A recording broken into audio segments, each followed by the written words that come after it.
Instead of dropping the 9 to 5, how about you try something different?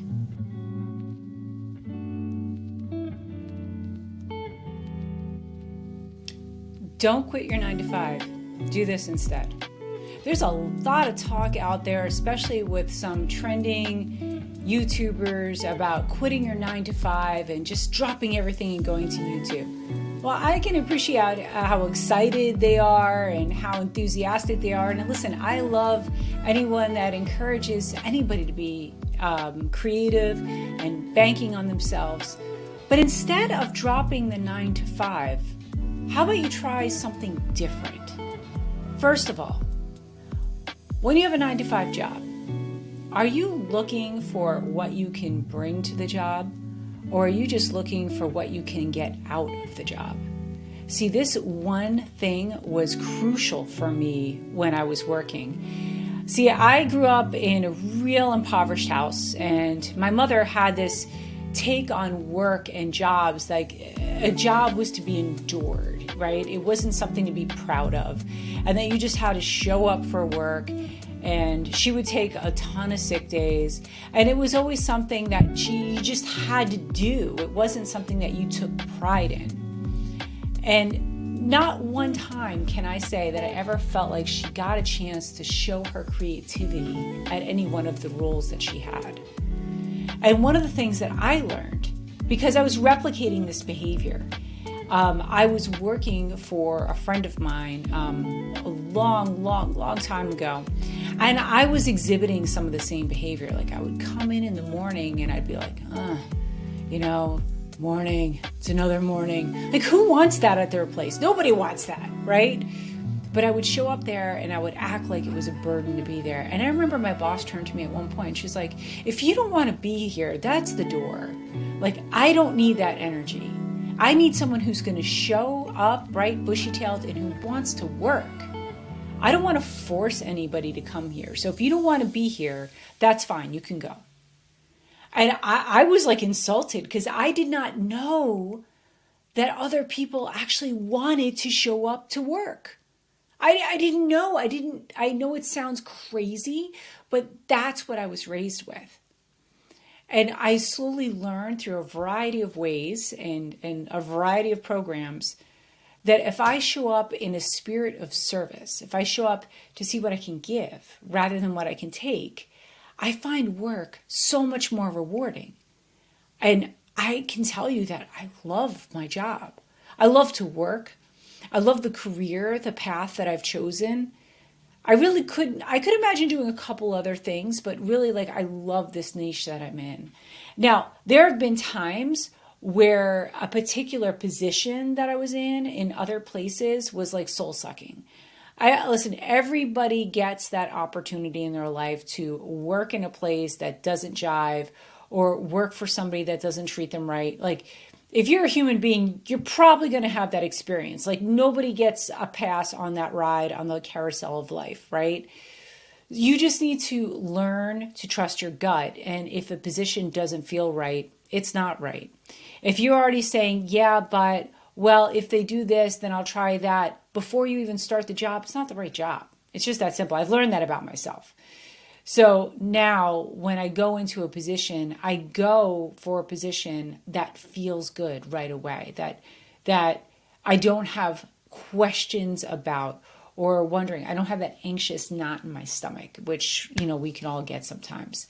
So that's the first thing is, how are you showing up to work? Because if you're showing up to work and you're like, oh, I got to go in, it's another day at work, then, you're going to reap what you sow.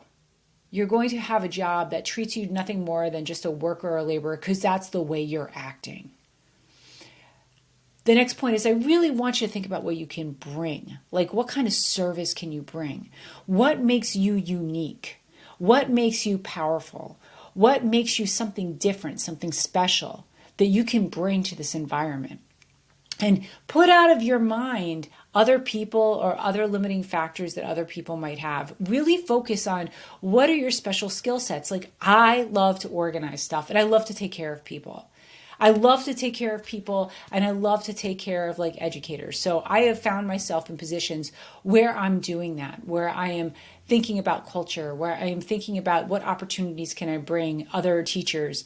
I really love that kind of work. So that's what I offer up a lot. I volunteer to do things at my job that really sits in that skill set.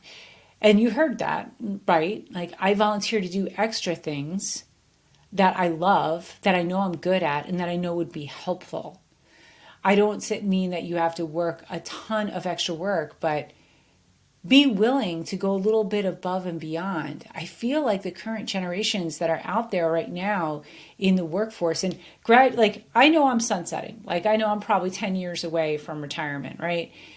I'm seeing the workforce come in, and I'm seeing, thankfully, my colleagues, I don't see this, but I'm seeing from other like fields of work, there's a workforce coming in that doesn't know how to work, that doesn't know like a serious work ethic, that doesn't know reliability.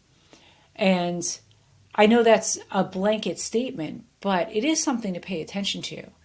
People want employees that want to be there. And people want employees that they know they can trust to be there, to trust to show up, to help drive whatever mission it is forward. So my suggestion to you, if you're considering leaving your 9 to 5, is first check your attitude. Are you looking to see what you can bring to the workplace, or are you looking to see what you can take out of the workplace? Because if you are only going to this workplace purely to see what you can get out of it, then it's going to be very unfulfilling. And I mean this from, I don't care if you are doing counter service at a fast food joint. See how you can bring life and happiness to any of the customers, even the ones that are grumpy. Greeting them with a big smile. Hi, how are you? What can I do for you today? You know, sometimes people just need to be seen. They just need to be heard. And you are in the position, if you have a forward-facing position where you're interacting with the public, where you could really impact another person's day in a very positive way. And sometimes this is hard because sometimes people can be grumpy. I've done plenty of these jobs. But you really are in a unique position to be helpful. So instead of just constantly thinking about what am I getting out of this and what are these people doing for me or what are they not doing for me, see what you can bring to them. And now I know there's people out there and creators out there that are saying, what about the office politics? And what about this one that doesn't like me? And there's so much, what's a good word that I want to use? Venom right now about the 9 to 5 job that I find it really sad, because your 9 to 5 job can be your second family. It can be a place that supports you, that cares for you, that becomes like friends. Some of my colleagues are like some of the closest people in my life now. And I'm so happy about that.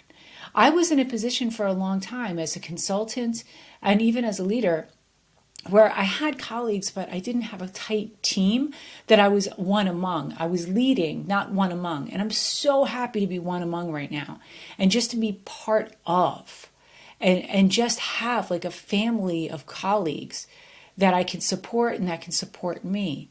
Like it's truly a beautiful thing. And you can find that in a lot of these workplaces. Again, it's about showing up and seeing what you can bring rather than what you can get. So, you know, for those people that are out there that are like trash talking the 9 to 5 job, I'm sorry you haven't had a good experience with it. I've had a lot of terrible experiences with my 9 to 5 job in different avenues of my life. Like there is not one person that walks this earth that is going to have a perfect employment from beginning to the day they retire. It's just not going to happen because that's not humanity. Humanity comes in all shapes, sizes, textures, and flavors, and some of those flavors are bitter, right? Sometimes we are forced to grow through hard exchanges with other people. And I've definitely had those exchanges. I've definitely had those workplaces that were really challenging and that I absolutely hated and I got out of as quickly as I could. But the fact is that I never stopped loving my work. And I love my work. So if you're in a position where you're at a job that you hate, and before you leave, try and see if you can shift your perception and see what you can bring rather than what you're not getting. And if you really feel like it's a soul-killing place to work, then see if you can find another place, or see if there's another avenue you can take to express your creativity and your energy and your excitement and your happiness, like YouTube or many other creative pursuits. There's a lot of other ways that you can express yourself. But just don't unilaterally decide the 9 to 5 is not where it's at. Because it's not the 9 to 5. It's what's going on in here that decides how we go through the day. So I hope you find that helpful. I hope you go kill it at work or on YouTube, whatever you decide to do. Thanks for watching.